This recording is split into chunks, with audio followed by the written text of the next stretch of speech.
Median house price here is 650k. It is lower than Melbourne's median, which is 850k. In the past year, Victoria was actually the second highest population grower across all states.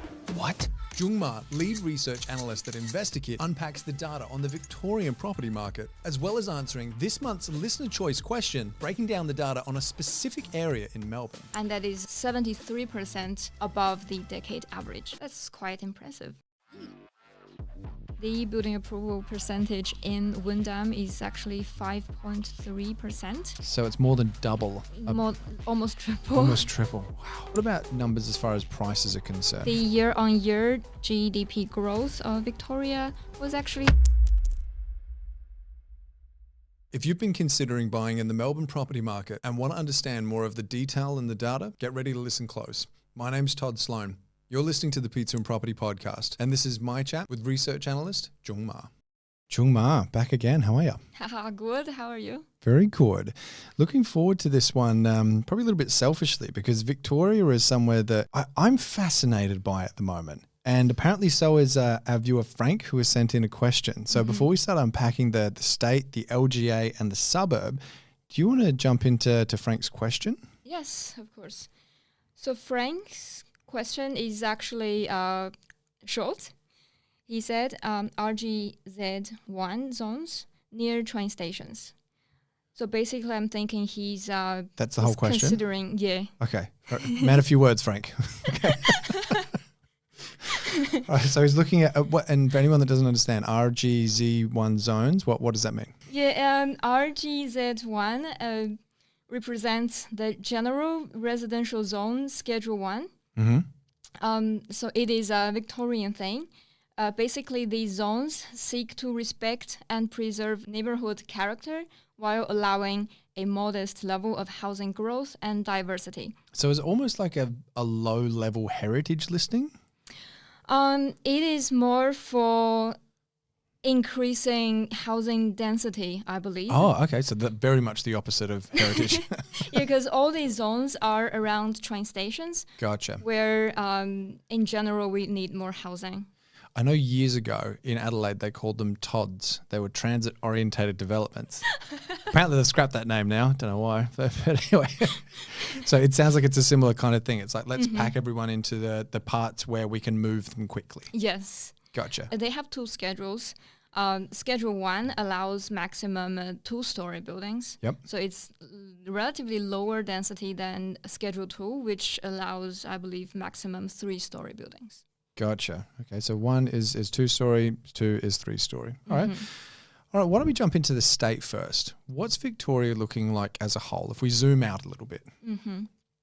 So Victoria, the property market, as we all know, is not performing the best.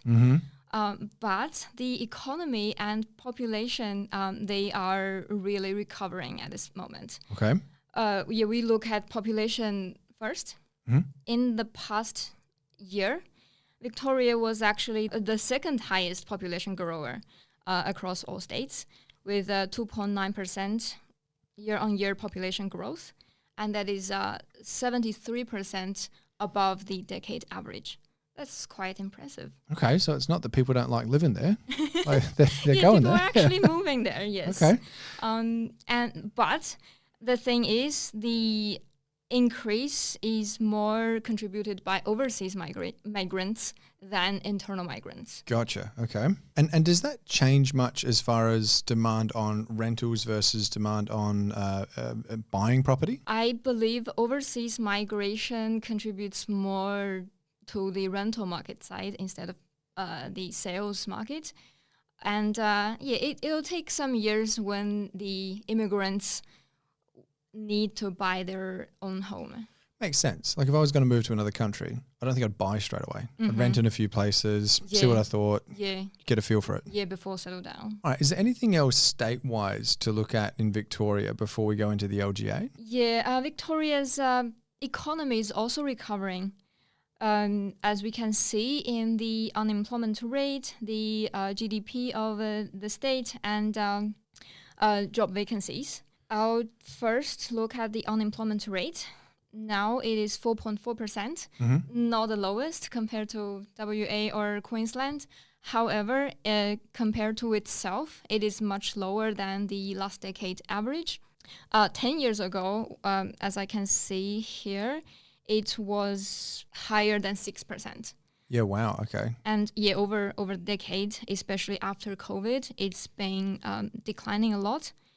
And now at 4.4%, it is well below the balanced unemployment level. All right, so this is the thing that I'm getting a bit confused about now, Jung, because you're painting a picture of a place that people are moving to. It's a lovely place. Like personally, I actually really like Melbourne. It's a lovely city. Population growth's going up, unemployment rate's coming down, GDP. I think you said it's getting stronger, but was there any stats you had on GDP? Like that's improving? Yeah, I just got this number from Com6 State of States report. Ending March, basically quarter 1, 2024, the year-on-year GDP growth of Victoria was actually 3.9%. And that is number 2 across all states. Doesn't seem too bad. Okay. So a few months ago, there was an article that was released about Adelaide potentially overtaking Melbourne's median house price. Yes. I don't think that's ever happened in history. So what's going on? Can we start diving into like an LGA level? Like the deeper we go, do we start getting an answer to this question a bit? Yeah, of course. Yeah, let's do it. So we're talking about Leverton, and this suburb officially belongs to the LGA of Hobson's Bay. Hobson's Bay? However, it is on the border between Hobson's Bay and Wyndham. Okay. And when we really look at the housing market data, it is more in line with the LGA of Wyndham. So I may just talk about Wyndham as the LGA of the suburb. So technically it's not that LGA, but it's borderline and it fits the other LGA more. Yes, more. yes. Gotcha. And the interesting thing is SA3-wise, it's actually a part of the SA3 of Wyndham. Right. Okay. All right. That seems like a pretty understandable, reason to do it. Cool. So yeah, we are talking about Wyndham now. Population growth really strong, 4.7% year-on-year growth. It is higher than Greater Melbourne's average growth, which is 3.3%. Internal migration-wise, instead of losing residents internally, Wyndham is actually gaining residents from other areas.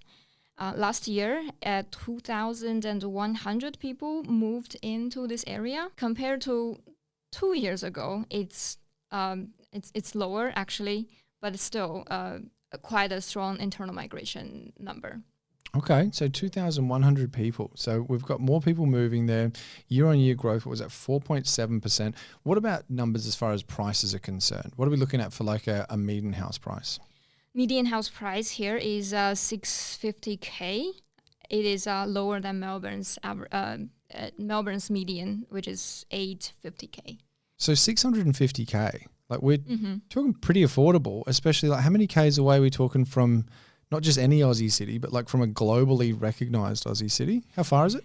Yeah, it is only 35 kilometers away from CBD. So 35 Ks away. Okay, so it's not next door, but you're not driving for hours. Well, actually, Melbourne traffic's not amazing. You could be driving for hours at some parts of the day. But okay, so we're pretty close. So 650K, we've got population growth happening. What else is going on in the LGA there of Wyndham that's notable? For Wyndham, one thing we are looking at is the incoming supply. Too much or too little? It is a bit too much. A bit too much? Okay. So before we move on to the actual suburb, is there anything else notable as far as the LGA is concerned? Yes, for Wyndham, the one thing really concerning is the incoming supply. Okay. I believe many people living in Melbourne would have already noticed there's a lot of new house construction in that area. If we talk about building approval percentage, the building approval percentage in Wyndham is actually 5.3%. 5.3. Now that is high, isn't it? It is, yeah. And it's one of the highest among all Melbourne SA3s. Right. Okay. And so I guess that's going to be great for people renting, because to me that says that there's going to be a lot more supply than demand potentially, which as far as housing crisis is concerned, that's a good sign. As far as property investing concerned, not as good a sign. Right. For investors, not a good sign. And what if we start focusing more on the suburb level of Laverton? We are looking at, just in line with the Wyndham, we're looking at a soft market in Leverton.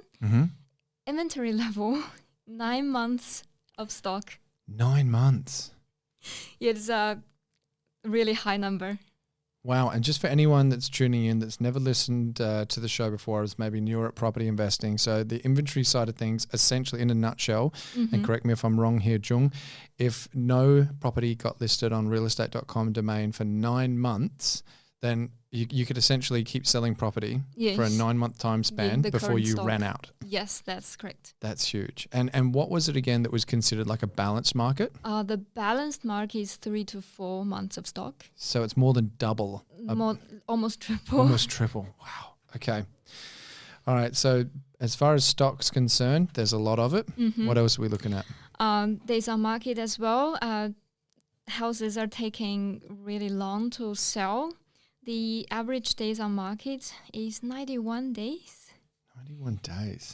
As a comparison, the LGA of Wyndham is 72 days, slightly lower than this suburb. So the LGA was 90 and Wyndham was 72 days. Yes. And Laverton was 90. Is that right? Yes, it is even higher than the LGA level. Wow. However, the median price here in Leverton is more affordable than the LGA average. It is only $585K. This still blows my mind. Okay, so 585,000, and we're talking, just so I can be clear, median house price, median property price, median dwelling. Which median is that? Oh, that is just for houses. It's just for houses. Yes. Yeah, fantastic. Okay, so affordability amazingly there. Days on market atrocious. Stock levels, they're huge, but I'm assuming this is why affordability is still there. Yeah, I believe so. Yeah. Okay. So as far as getting to Frank's question, then it was a pretty to the point question. Really, what's your thoughts? Because it's a short question, I am just making assumptions. He mentioned RGZ1 and train station. So I'm thinking probably you're talking about a apartment or a townhouse because of all the redevelopment thing. And if it's an apartment or townhouse, I want Frank to be mindful of the slow value growth of this type of asset. And you might potentially face relatively high holding costs. For example, strata fee could be high. And if you're talking about a piece of land with a development potential for apartments or townhouses, I guess another thing you want to be mindful of is the construction cost, because construction cost is so much higher than 5 years ago, than before COVID. I have this national stat with me. I believe in 2024, the construction prices are on average 35% higher than back in 2019. 35%, right, okay. So whether he's buying to build or buying a unit, either way, if we were to chop this up into a go or a no, this is sounding like a pretty resounding no, really, isn't it? To me, yes. Well, out of interest, just to kind of wrap this up, what would have to change for you to go, oh, this is going in the right direction now? What's probably the first indicator? Because if Frank's listening to this and going, yeah, but I'm set on it, I really want to stay here, and maybe he's the kind of investor that's actually happy to wait because he loves the location. What's an indicator he'd need to see change for you to go, yep, it's heading in the right direction now? I believe the first thing he can look at is the supply level. Okay. When the supply level starts to go down, it can be a good sign. And another thing we need to to look at combined with the supply level is sales volume. Okay. What we want to see is the trend line of a supply level and the trend line of a sales volume to go closer and closer. In that way, we can tell that the demand is surpassing supply and market pressure is going up. Okay, so he should really start monitoring supply if he's really fixed on the area. But otherwise, it's a no. Actually, it's still a no. But yeah. Yeah, and another thing to look at maybe is the days on market. Yep. You want to see days on market to really go down significantly before you can tell that the market is going to grow strongly. Beautiful. Love it. Junge Ma from Investorkit, thank you so much again for jumping on the show. Thank you so much, Todd.